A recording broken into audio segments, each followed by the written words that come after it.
Si Baste nag-iingay na naman. Matapos po itong pumunta ng, dahig, mga kababayan, ay, meron po itong, binitawan na pamamahayag. Itong si, Baste Duterte ay hindi niya na po alam ang kanyang pinagsasasabi. When you say walang tatalo, mga kababayan, ito po ay nananatili, nasa rurok, 'di ba, ng kapangyarihan. Oh, pero, meron tugon si Trillanes diyan, mga kababayan. Sabi niya kasi, "Hindi pa ipinapanganak ang tao na tatalo kay Rody Duterte." Sabi ni, sabi ni Trillanes, "That's cute." Paano paano mo masasabi na wala pang tatalo kay, Rodrigo Roa Duterte, mga ka-GPnatic? Sige nga, sabihin niyo na walang tatalo. Samantalang si Rodrigo Roa Duterte, eh, mukhang kawawa, mukhang timawa, nandoon sa dahig, mga kababayan. 'Di ba? Siya po ay nagre-request, sila po ay nilalaban nila yung kaso, para makalaya muli itong si Rodrigo Roa Duterte. So paano? Paano na sinabi ni Baste? Ano ba ibig sabihin ng wala pang tatalo? 'Di ba? Hindi pa napapabagsak. Mga kababayan, nasa trono pa ba si Digong Duterte? 'Di ba siya po, mga kababayan, ay nandyan na po, naghihimas ng rehas. Wala daw tatalo, tunggang. Kung walang tumalo diyan, eh, kasi Tory lang ata ang katapat niyan, eh. 'Di ba? Oh. GP, congratulate niyo po yung DZMM. Good news sa mga kapamilya pero sakit sa ulo sa mga DDS itong, balitang 'yan. Oh. Wala daw tumalo, mga kababayan. Eh, ang pangkaraniwang mga mamamayan na kagaya ninyo, yung mga humihingi po ng hustisya, tungkol po sa kanilang, pamilya, mga ka-GPnatic, sila po ang tunay na nagpataob kay, Rodrigo Roa Duterte. Sila din, mga kababayan, 10 ng mga kasama si General Torre, 10 ng, mga executive, siyempre sa pangunguna na rin ng ating Pangulo. Mga ka-GPnatics, 'di ba? Hindi natin puwedeng ialis sa eksena ang ating Pangulo diyan. Bakit kanyo? Naku, siyempre sasabihin ng iba, "Wala namang kinalaman yung Pangulo diyan, ah."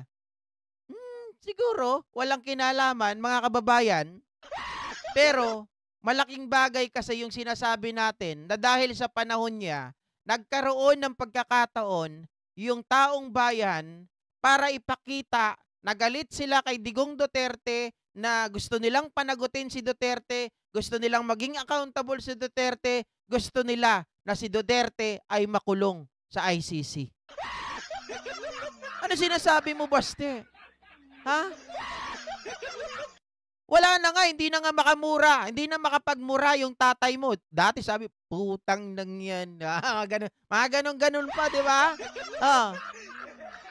Oh, "Meron tayong presidente, meron tayong presidenteng bangag." Mga gano'n-gano'n pa dati, oh. Akala mo, mga kababayan, untouchable. Yung pala, lulo mo. Ah, ano pinagsasabi mo? Tunggang, ah, mayor na kupal? Hindi mo alam yung mga sinasabi mong hang. Oh, 'di dapat kung noong una pa lang, simula pa lang talo na sila, eh. 'Di ba sabi ni Pangulong Bongbong Marcos, mga kababayan, na kapag, ang kalaban mo ay nagagalit mo, ang kalaban mo ay naiinis mo, ang kalaban mo ay laging masakit ang ulo, ibig sabihin, you did a good job. 'Di ba?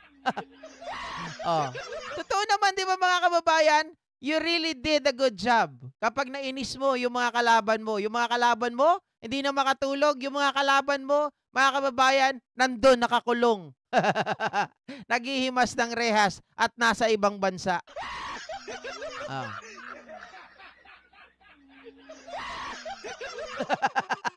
Magaling ka lang daw sa bilat, Baste. Oh. Parang timang, 'no? Nagsasalita ng gano'n na wala pa daw tatalo sa tatay niya. Eh, talong-talo na nga, eh, dapang-dapa na, eh. Kailan pa makakauwi yan? 'Pag ano na, 'pag nasa ataol na. Grabe ka naman, diretsahan ka naman, nasa ataol. Eh, gusto niyo kasi ligaw-ligawin ko pa, eh. Kunwari lagay ko pa sa box, eh, gano'n din 'yun, eh. Lagay sa garapon, gano'n din 'yun, eh. 'Di ba? Oh, na hindi na nga nila makuha yung tatay nila, eh. Ultimo yung tatay nila, mga kababayan, kung hindi o kung, hindi ba naman sila sandamakmak na engot na tanga, na hindi nga nila mapasok yung tatay nila, eh. Hirap na hirap sila makipag-usap dun sa tatay nila, 'di ba? Oh. Ay, oo, totoo naman. Sabi ni Roy Perez, walang tatalo sa kademonyohan. Sabagay, siya daw yung papalit kay Satanas. 'Di ba, Ma'am Jodisay? Oh, Coraltic. Anong Coraltic? Oh, duwag nga sila kay Trillanes, hindi nila makasuhan, eh. Actually, maraming bagay na, maraming pagkakataon na si Digong Duterte ay natalo na. Unang-una, mga kababayan, hindi pa po dumating ang EJK. Okay? Natalo na si Digong Duterte. Bakit? Mga ka-GP Natics, natatandaan nyo, etong si Waldy Carbonel, 'di ba? Hinamon, mga kababayan, itong si Digong Duterte na sila ay duelo doon sa harap ng Davao City Hall. 'Di ba? Mismong Davao, baluarte niya 'yon. Oh, siya pa ang naghamon. Hindi si Waldy ang naghamon. Ang naghamon si Digong Duterte, mga kababayan. Pero sinabi ni Waldy Carbonel, sige, payag ako. Doon tayo sa harap ng Davao City Hall alas 9 ng umaga, darating ako. Pero wala pong dumating na Digonggong Duterte. Oh. Doon pa lang talo na siya. Nabahag na ang buntot. 'Di ba? Oh. Anong nagawa, mga kababayan? Sinundan pa yan. Pati yung anak. Oh, hinamon sa Luneta, wala ring dumating. Ay, doon pa lang, talo na. Wala. Puro, puro kaunggoyan lang ang mga sinasabi nito ni Basti. Pati yung pag-appoint kay General Torre, mga kababayan, puro daw ito. Dahilan daw ng tawag dito, ano ba yung sinabi niya? Kay General Torre na 1 star lang daw, 2 star lang daw, naging PNP chief na. Paano si Bato? 1 star lang yun. Oh. May toyo talaga yata yung mga Duterte, hindi pa pinanganak ang tatalo sa tatay mo, Baste. Asan ba ang tatay mo ngayon? Di ba nakakulong? At doon naghihirap, mag-isip ka nga, ikaw yata ang bangag. True. 'Di ba? Oh. Ano pa nga yun, eh, mga kababayan, yung tatay niya talagang sabihin na natin isolated cases pa yun. Oh, bakit JP? Aba, siya lang ang kauna-unahang Pilipino na ipinakulong sa ICC, 'di ba? Oh, kaya nga tawag sa kanya ngayon OFW. Bakit? Overseas Filipino Prisoner. Ah, 'di ba? Ah. Si Argo talaga, oh. Corazon Jones talaga nga naman ang pride. Nakakulong na nga sa ibang bansa. Sasabihin pa ni Baste walang tatalo sa father nila. Ano lang 'yon, pampa-hype lang nila 'yon, mga kababayan. Pero yung mga uto-uto naman, Duterte! Duterte! Tama! Gumaganon pa. Yung pala sila ang may tama. Walang hiya.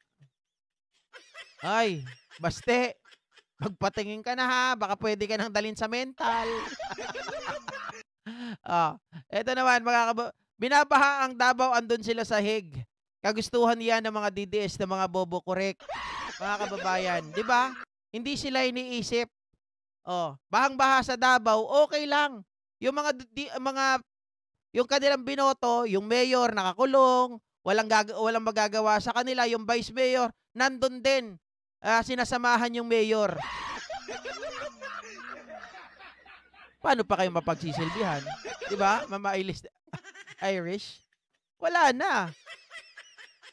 Useless ang pagpili nyo sa mga taong 'to. Dapat, mga kababayan, ang pinipili nyo yung pwedeng tumulong sa inyo sa oras ng sakuna. Paano kayo tutulungan yung sarili, hindi matulungan. Ah, anong tawag sa mayor na nakakulong sa dahig? Overseas Filipino prisoner. OFW. Ayan na, baste. Wala, pahiya ka dyan. Okay? So, ito naman mga kababayan, pag-usapan naman po natin ito. Dito kayo matatawa, mga ka-GPnatics. Sinungaling talaga itong si VP Sara Duterte. Bakit, GP? Mga kababayan, ngayon, si Sara Duterte po, nung una, ang lakas maghamon. Di ba sabi niyang ganon?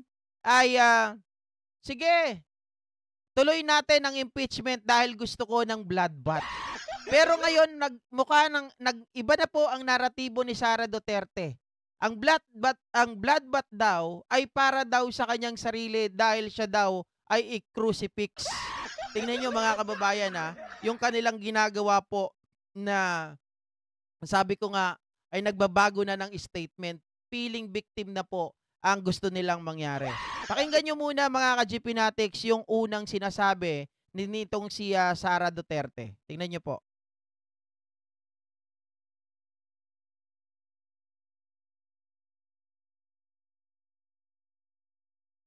Trial because I want a bloodbath. Okay, sabi niya ganon, I want a trial because I want a bloodbath talaga. Okay? Kung tatagalugin natin yon mga kababayan, gusto niya daw matuloy yung trial kasi gusto niya ng bloodbath. Yung bloodbath ay madugo. Tama? Madugong labanan. Okay, mga kababayan. Eto ngayon, nagbago bigla ang pahayag ni Sara Duterte sa bloodbath. To clarify, I think many misunderstood the word bloodbath and many didn't want to understand, refused to understand what it meant. We have always said that the impeachment is a political persecution. It is the administration going after me after I resigned from the cabinet. And if it's a persecution, it's some sort of crucifixion against me. Diba? And so when there's a crucifixion, there's blood. So it's a bloodbath, my bloodbath. So I'm just sad that many people refuse to understand the context wherein I give statements. Okay, mga kababayan, sabi niya ganon. Ang paliwanag ni Sara ngayon, balikan ko lang yung sinabi niya kanina. Yung una, di ba? Nagyayabang siya na gusto ko na matuloy ang impeachment trial. Okay, tandaan nyo yan Gusto kong matuloy ang impeachment trial because I want a bloodbath. Mga kababayan, gusto ko ng madugong labanan. Di ba yan yung sabi niyang ganon Isipin mo na ikaw ay i-crucifix. Tapos gusto mo, mga kababayan, na matuloy ang trial. Kasi sabi niya dun sa paliwanag niya, ang bloodbath, hindi yan yung madugo. That is my crucifix. Kaya there is a bloodbath. Sabi niya ganon. Yan ay gusto nila ako na makasuhan. So yan ay bloodbath para sa akin. Yan ay parang ipinako nyo ako sa krus. Diba? Madugo. Mga kababayan, biruin nyo, ginagago tayo nito. Gugustuhin mo na matuloy ang trial para ikaw ay makrucifix? Sige nga. Tungang nga babae atoy. Gusto niya? Gagaguhin pa tayo. Feeling victim, mga kababayan. Sino ba ang tao na gusto, mga ka-GPnatics, na ma-impeach? Kayo ba, halimbawa, when you were, mga kababayan, meron po kayong hinahawakan ng isang malaki at isa talagang napakataas na posisyon sa gobyerno. Gusto nyo ba na kayo po ay ma-impeach at kayo po ay may crucifix? Siyempre hindi. 'Di ba? So yung sinasabi ngayon ni Sara Duterte, inuungas lang tayo, tinatarantado na naman tayo. Gusto po nila, mga kababayan, ibahin ang naratibo, mag-feeling victim sila. 'Di ba? Feeling victim ang mga tanga. Aliwaliwanag nung sinasabi mo nung una, na gusto mo matuloy ang impeachment trial because gusto mo ng bloodbath. Oh, sa pangalawang sinasabi mo, hindi naiintindihan ng tao yung sinasabi ko tungkol sa bloodbath. Ayaw nilang intindihin. Ano? Kami ayaw naming intindihin? Mahirap ka talagang intindihin, tanga. Unang-una, walang sino mang tao ang gugustuhin na siya po, mga kababayan, ay ipako. Unless, meron naman GP O, ito na nga yung unless Unless, araw po, mga kababayan, ng, Semana Santa. At sila po ay nagpapapako. 'Di ba? Sinasaktan sila. Oh. Tapos sasabihin mo ngayon, Sara Duterte, this is my crucifix. Loko-loko. To clarify, I think many misunderstood the word bloodbath, and many didn't want to understand, refused to understand what it meant. We have always said that the impeachment is a political persecution. It is the administration going after me after I resigned from the cabinet. And if it's a persecution, it's some sort of crucifixion against me.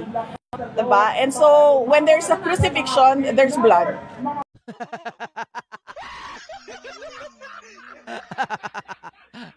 Kababayan. Di ba? Ang gulo ni Sara Duterte, no? Sabi niya nung una, okay daw sa kanya, bloodbath. Madugong labanan. Gustuhin mo ba sa sarili mo na maging madungis ka, maging madugo ka, nasasaktan ka? Wala atang isang tao, mga kababayan, na gusto niyang nasasaktan yung kanyang sarili. Si Sara Duterte lang talaga. Ang lakas ng sapak sa ulo. 'Di ba? Ang lakas ng sapak. Tapos yan ang gusto nila, Amy, na mamuno sa Pinas. Walang mga utak, utak sinungaling, at utak bobo.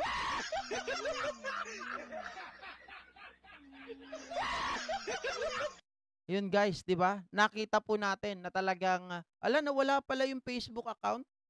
Grabe. Kaya pala nag-end na dito. Anyway, mga kababayan, talagang kitang-kita nyo ang pagiging sinungaling. Yung iba, hindi nila naintindihan. Wait lang, GP. Ano ba talaga yung sinasabi ni VP Sara na bloodbath? Ibig sabihin po, yung una pong statement niya, gusto niya raw po ng matinding labanan. Gusto niya raw po na dumadanak daw ang dugo. Remember what Harry Roque says, mga kababayan. Diba sinabi ni Harry Roque, gusto ko yan, bloodbath din. Talagang madugo ang magiging labanan. Pero dito, sa pangalawa niyang statement, binabawi niya na yan. Ang daw, hindi raw natin naintindihan, ayaw daw natin intindihin, nire-refuse daw natin intindihin, mga kababayan, dahil ito daw, dahil nga siya ay inahabol ng gobyerno, 'di ba? Kaya gusto siyang ma-impeach. At pag gusto daw siyang i-impeach, mga kababayan, yan daw ay merong tinatawag na dugo. At yun daw ay kanyang crucifix. Yun daw ay tinatawag na bloodbath. Bloodbath daw sa kanyang sarili.